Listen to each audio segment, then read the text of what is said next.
డేంజర్‌లో మగజాతి. 6 నెలల్లో దేశంలో భార్యల వల్ల 554 మంది భర్తల మృతి. అందులో భార్యలు చేసిన హత్యలు 322 అయితే, భార్యల వల్ల ఆత్మహత్య చేసుకున్నటువంటి భర్తల సంఖ్య 232. పెళ్ళొద్దు బాబోయ్ అంటూ బెంబేలెత్తిపోతున్న కుర్రాళ్ళు. ఇంతకీ ఈ లెక్కలేంటి?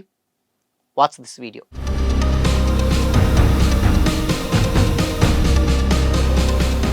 నమస్తే. Welcome to Disha TV. దేశవ్యాప్తంగా భర్తలపై జరుగుతున్నటువంటి హత్యలు, ఆత్మహత్యలపై గురుగ్రామ్కు చెందిన ఏకమ్ న్యాయ్ ఫౌండేషన్ రిలీజ్ చేసిన లేటెస్ట్ నివేదిక తీవ్ర చర్చనీయాంశంగా మారింది. 2026 తొలి 6 నెలల్లోనే దేశవ్యాప్తంగా 554 మంది భర్తలు ఆత్మహత్యలు చోటు చేసుకున్నట్లు ఏకమ్ న్యాయ్ ఫౌండేషన్ సంస్థ వెల్లడించింది. అయితే ఇవి ప్రభుత్వ అధికారిక గణాంకాలు కాదని, మీడియా కథనాలు, ఫౌండేషన్ సేకరించినటువంటి వివరాల ఆధారంగా రూపొందించిన డాక్యుమెంటేషన్ రిపోర్టు మాత్రమేనని స్పష్టం చేసింది. ఈ నివేదిక ప్రకారం మాత్రం మొత్తం 322 మంది భర్తలు హత్యకు గురయ్యారని తెలుస్తోంది.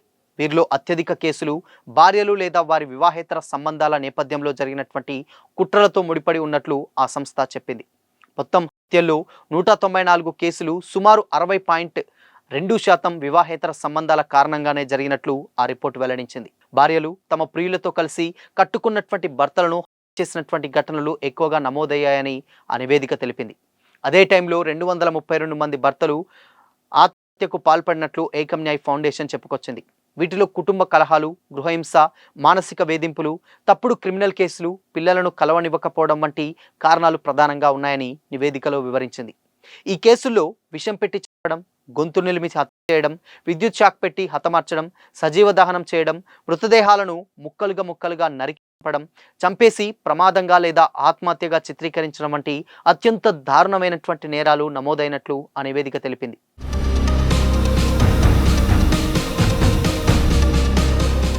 ఇక రాష్ట్రాల వారీగా చూస్తే అత్యధికంగా 93 హత్యలు, 103 ఆత్మహత్యలతో ఉత్తరప్రదేశ్ అగ్రస్థానంలో నిలిచినట్లు ఏకమ్ న్యాయ్ ఫౌండేషన్ రిపోర్టు తెలిపింది.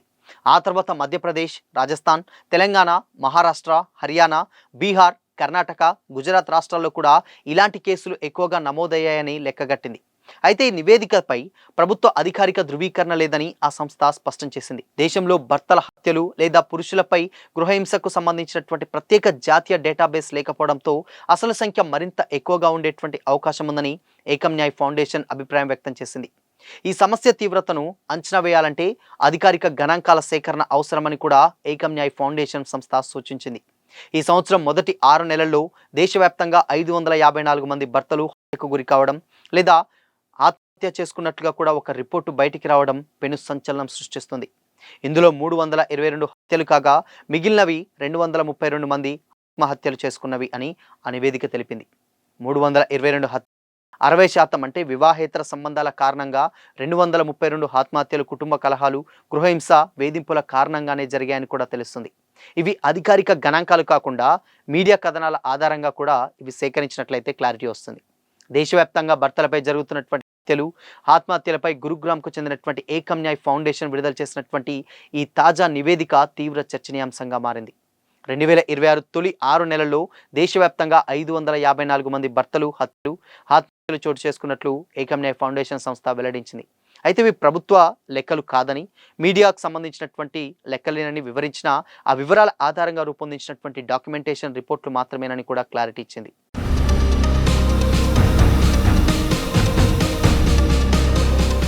ఈ నివేదిక ప్రకారం మొత్తం 322 మంది భర్తలు హత్యకు గురయ్యారని అయితే డెఫినెట్గా క్లారిటీ వస్తుంది. అదే టైంలో 232 మంది భర్తలు ఆత్మహత్య చేసుకున్నట్లుగా కూడా తెలుస్తుంది. అయితే వీటిలో ఎక్కువగా ఇందాక మనం మాట్లాడుకున్నట్లు గృహహింస కావచ్చు, మానసిక వేధింపులు కావచ్చు, తప్పుడు క్రిమినల్ కేసులు కావచ్చు, ఇవన్నీ కూడా ప్రధాన కారణాలుగా ఉన్నాయని కూడా ఆ నివేదికలో వివరించింది. అయితే ఈ కేసుల్లో ఎక్కువగా ఇందాక మనం మాట్లాడుకున్నట్టు విషం పెట్టడం, దాని తర్వాత విద్యుత్ షాక్, దాని తర్వాత వివాహేతర సంబంధం పెట్టుకొని, దాని తర్వాత వాళ్ళు ఇన్సూరెన్స్ పాలసీలు చేయించి దాని తర్వాత పాము కాటుకు ఇలా ప్రమాదంగా సృష్టించడం, లేకపోతే ఒక యాక్సిడెంట్లుగా చిత్రీకరించడం వంటి అత్యంతమైనటువంటి ఒక భయంకరమైనటువంటి దారుణాలు, ఈ నేరాలు కూడా నమోదైనట్లు ఆ కేసులో అయితే తెలుస్తుంది. అయితే ఈ నివేదికపై డెఫినెట్గా ప్రభుత్వం అధికారిక ధృవీకరణ లేదని కూడా ఆ సంస్థ క్లారిటీ ఇచ్చింది. అని బట్ డెఫినెట్గా మనం సోషల్ మీడియాలో కావచ్చు, మీడియాలో కావచ్చు, వీటన్నిటిని కూడా చూసేటువంటి ఆ లెక్కలు చూస్తే అంటే రోజు చూస్తున్నటువంటి వార్తలలో వస్తున్నటువంటి వార్తలు ఇవన్నీ కూడా చూస్తుంటే తప్పకుండా డెఫినిట్‌గా ఇవన్నీ కూడా నిజమే అనేటువంటి ఒక క్లారిటీ వస్తుంది.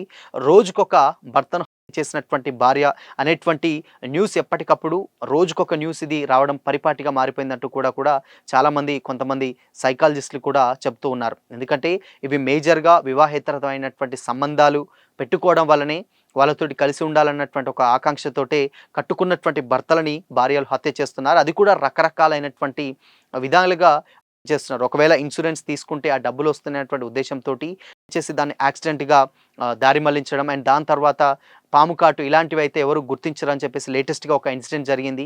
ఇన్సూరెన్స్ వస్తుందని చెప్పేసి పాముతోటి కరిపించి ఆ వ్యక్తిని చంపించడం. సో, ఇలా రకరకాలైనటువంటి మార్గాలు వెతుక్కొని తమ భర్తల్ని కట్టుకున్నటువంటి భర్తలనే భార్యలు చేసినటువంటి ఘటన చాలా చాలా వెలుగులోకొస్తున్నాయి ఒక్కొక్కటిగా.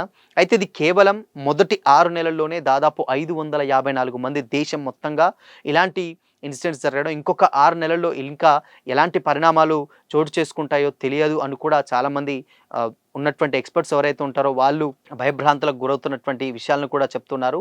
సో, ఇవన్నిటికి మేజర్ రీజన్ అక్కడ భార్యాభర్తల మధ్య సఖ్యత లేకపోవడమే ఇలాంటి ఒక ఆహ్, క్రూరమైనటువంటి ఆలోచనలకు దారితీస్తుందని చెప్తున్నారు. బట్ ఏదేమైనప్పటికీ కూడా స్టిల్ ఇప్పుడున్నటువంటి పరిస్థితులలో మొదటి 6 నెలల్లోనే 500కు పైగా అంటే 550కి పైగా ఇలాంటి ఒక భార్యలు భర్తలను హత్య చేయడం నిజంగా ఒక షాకింగ్‌కి గురి చేసేటువంటి విషయం అయితే ఒక క్లారిటీ వస్తుంది. సో, ఇది ప్రభుత్వానికి సంబంధించినటువంటి అఫీషియల్ లెక్కలు కాకున్నా ఒక ప్రైవేట్ సంస్థ ఇక్కడ ఉన్నటువంటి ఆ సంస్థ చెప్పినటువంటి లెక్కల ప్రకారం అయితే నిజంగానే ఉంది. ఇన్‌కేస్ ఇంకా ప్రభుత్వం దగ్గర డేటా తీస్తే కనుక ఇలాంటి కేసులు ఇంకా మున్ముందు చాలా చాలా ఎక్కువగా వచ్చేటువంటి పరిష్కారం కూడా డెఫినిట్‌గా లేకపోలేదు. ఇలాంటి లెక్కలు ఇంకా ముందు ముందు ఉన్నటువంటి ఇప్పుడు 554 అంటే 554 కంటే ఎక్కువ కూడా బయటపడేటువంటి ఛాన్సెస్ డెఫినిట్‌గా లేకపోలేదంటూ కూడా చాలామంది అయితే కామెంట్ చేస్తున్నారు.